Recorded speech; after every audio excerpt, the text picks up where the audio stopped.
Pardon the amateurish nature of this video, but when talking with a friend of mine about Bioshock Infinite, she shared with me a video made by Ian Boswell entitled My Bioshock Infinite Timeline Theory. It, well, the ending is open to interpretation, but there was something a little snotty as he casually dismissed the generally accepted explanation as the Wikipedia theory, as though the Wikipedia organization constructed the theory and put it up there on their site. Admittedly, admittedly, Wikipedia is not very good at nuance when summarizing stories, but okay, well, here's where I deviate from the generally accepted explanation.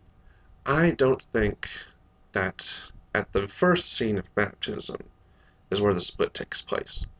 I think the scene plays out the same way. Booker walks up to the preacher man, says, "Do you want to be saved, boy? Do you want your sins cleansed away from you?" And Booker chickens out, runs away. But the split happens when Booker decides whether or not to come back. And it is this Booker who comes back to after all the other folks left, who gets the baptism, gets the new lease on life, looks at all that racism shit as a good thing, pardon my French, and goes on about to watch the world burn. And it's, of course, the Booker who, chickened out and stayed chicken, who goes through that tragedy and gambling debt, etc., etc., etc. Looking at Mr. Boswell's timeline, it's arbitrary where he sets events. He says, no, it can't happen here because it happened here. Why can't it happen here? It's the same exact location. It's a good assumption that the events can occur within a very close time frame. The place of baptism the second time does not come out of whole cloth.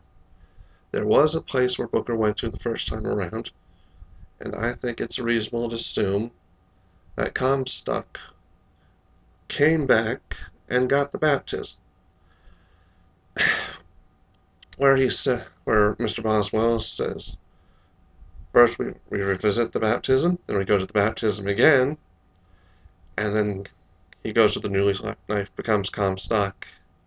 In a cyclical timeline, it makes a whole lot of assumptions which have no basis in fact and make no sense. For example, it doesn't explain why Elizabeth would allow Booker, becoming Comstock, to go back in time where he can create all the chaos he did before by taking Anna, locking her away in the tower, murdering the Lady Comstock, the Vitesses, etc., etc.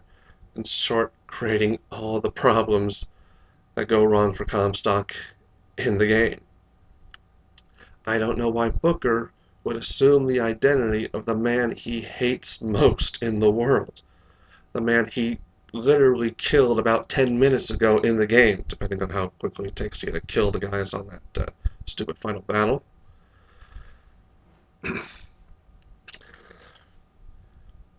The problem with the theory is that it doesn't want to play by the rules. This is a multiverse story. It's not a cyclical story. It's not The Legacy of Kain. It is not 12 Monkeys. It's about the infinite number of ways. It's about probability. It's about constants, variables. It's about how a man in grief and guilt and a whole lot of self-loathing can take two very divergent paths and totally screw up in both of them. If we're going to have a theory about a game which operates on multiverse rules, we have to incorporate the multiverse in earnest. We have to embrace the weirdness, intrinsic. Boswell cites Occam's razor, but he uses it to kill the integrity of Booker's character. There is no reason for Booker to become this man he hates. There is no reason for him, after going through all the events of the game, to make the same mistakes Comstock makes. There is no reason for it other than to be contrarian to what is generally accepted as the explanation, which, don't get me wrong, what's generally accepted by the public can be very frustrating and stupid. Just look at any boy band. I'm sorry, that's mean. Back on top. Further, the theory is mathematically impossible.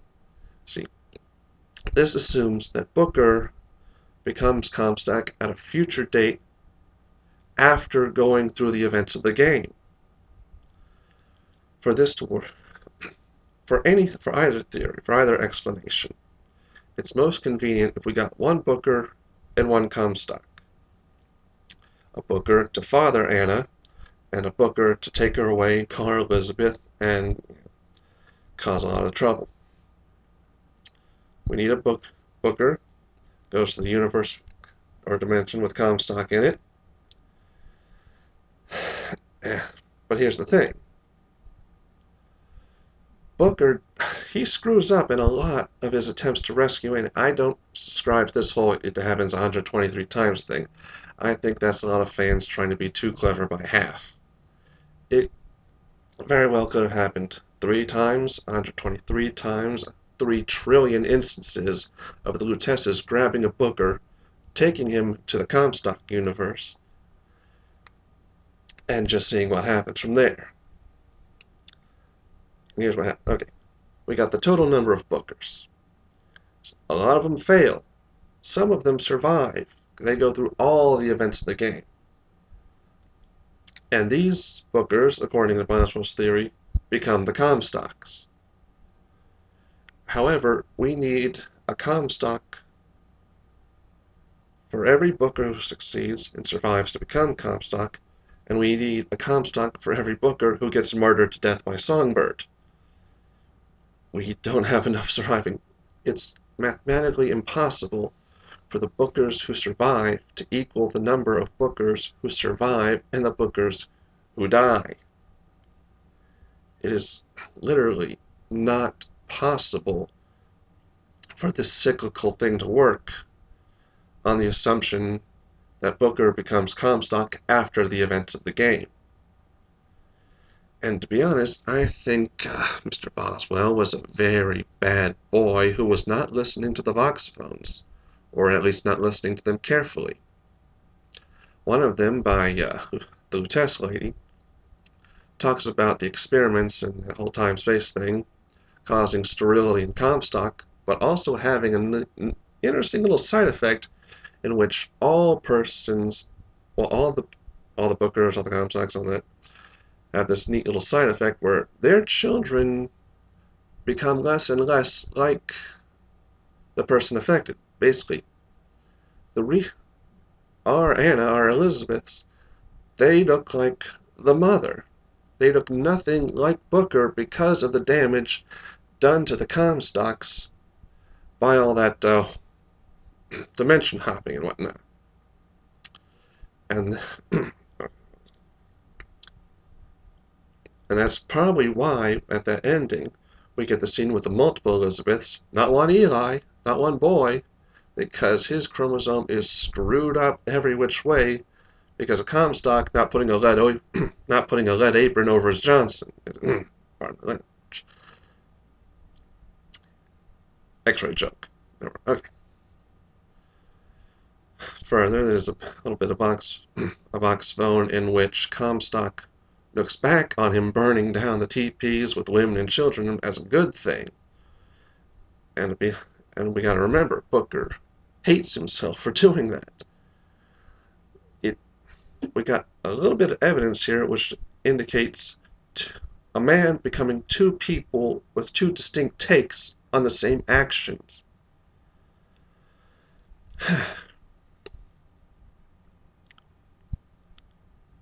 Now, don't get me wrong.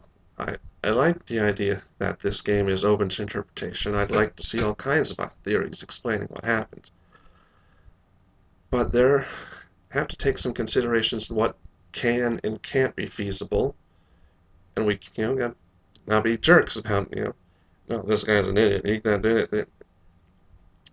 We have to be open to flaws and our own explanations, and we have to be willing to accept the possibility that the guy we disagree with is right. And let's be honest, I would rather have a game with an ending that is open to interpretation, that's not totally ambiguous and stupid, like a certain game which came out last year, which shall remain unnamed, and Metal Gear Solid, which takes 15-20 minutes to totally undermine everything that just happened and kill an old guy for no reason. At least in this game, we killed the old guy for a good reason.